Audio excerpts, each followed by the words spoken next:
Hey guys, welcome back to the channel. Today we'll be talking about how Quant could be integrated into the monetary system. So in a fantastic thread of tweets provided by Greg Lunt on Twitter, he provided details in regards to a paper published by the BIS, which was entitled The Future Monetary System. So within the paper mentioned to the need for interoperability, especially between future changes to the monetary system and current financial infrastructure. So as detailed by Greg, interoperability was mentioned 19 times throughout the publication. And the paper also mentioned to the need for API gateways to enable the seamless ability for datasets to pass between DLT networks and legacy payment systems. So the paper primarily focused on developments involving CBDCs and how CBDCs could greatly improve financial actions which arise around the world, most notably greatly improving cross-border payments, tokenization, and enhancing the speed by which payments can be processed and validated. So in one segment of the paper went into detail surrounding the structural limitations surrounding crypto and how bridges which interlink and cross varying DLTs and blockchains together have experienced a number of hacks in recent times. So examples of hacks which have affected bridges which connect varying blockchain networks and DLTs includes the wormhole bridge, which connects and bridges the Ethereum network to Solana. So this bridge was primarily used to enable the seamless ability for DeFi projects, including NFTs, to pass between the DLT networks. However, in February of 2022, the wormhole bridge experienced a hack, which saw $320 million worth of assets being stolen.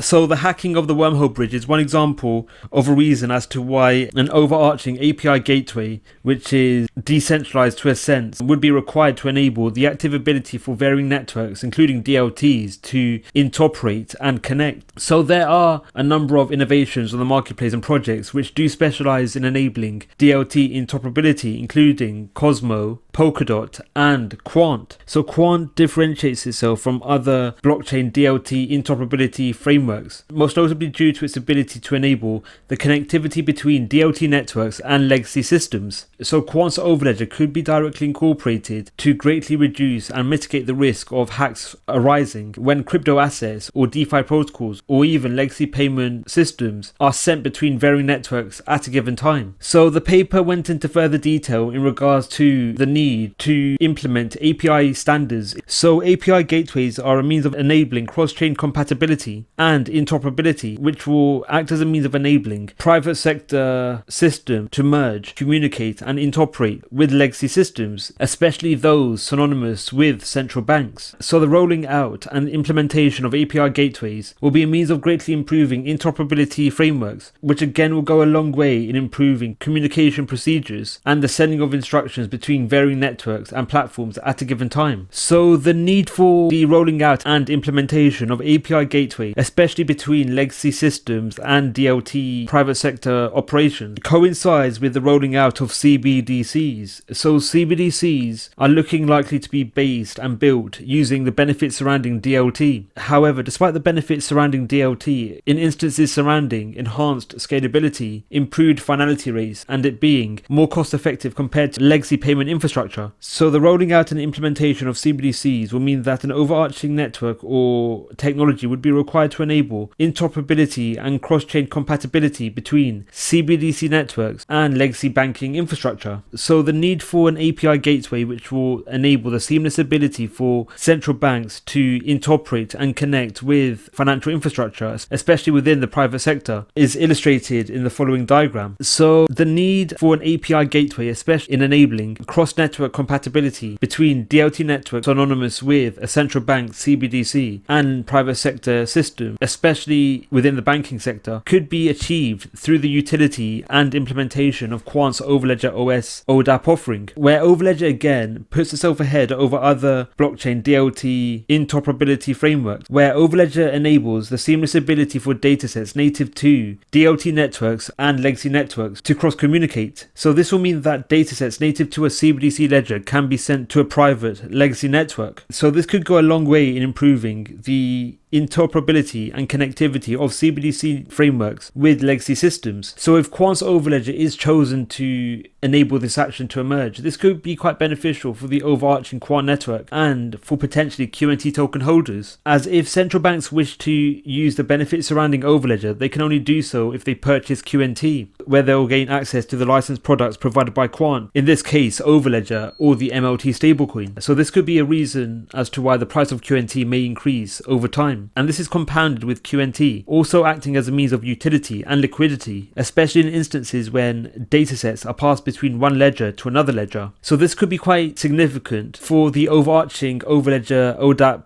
API gateway and for QNT token holders, especially over the long run. So the points mentioned by Greg Lunt, as indicated by the paper published by the BIS, indicates how interoperability will become a key component within financial activities, especially when CBDCs are rolled out across the world. So it's not clear whether central banks or other financial bodies will look to Quant's overledger to adhere to this desire, but Quant's overledger does adhere to the number of desires of an API gateway which would enable the seamless ability for CBDCs and private sector applications and networks to connect and interoperate. So another story connected to Quant includes updates surrounding the LAC Chain development within Latin America. So the LAC Chain initiative is centered around implementing and utilizing the benefits surrounding Quant's innovations, including overledger, to enable the seamless ability for blockchain offerings across the wider Latin American continent to communicate and connect. So again, we'll be going through another thread of tweets provided by Greg Lunt, where he provided details and gave his insights into the publication published by the Quant team in regards to the LAC Chain development. So the LAC Chain initiative will be quite beneficial,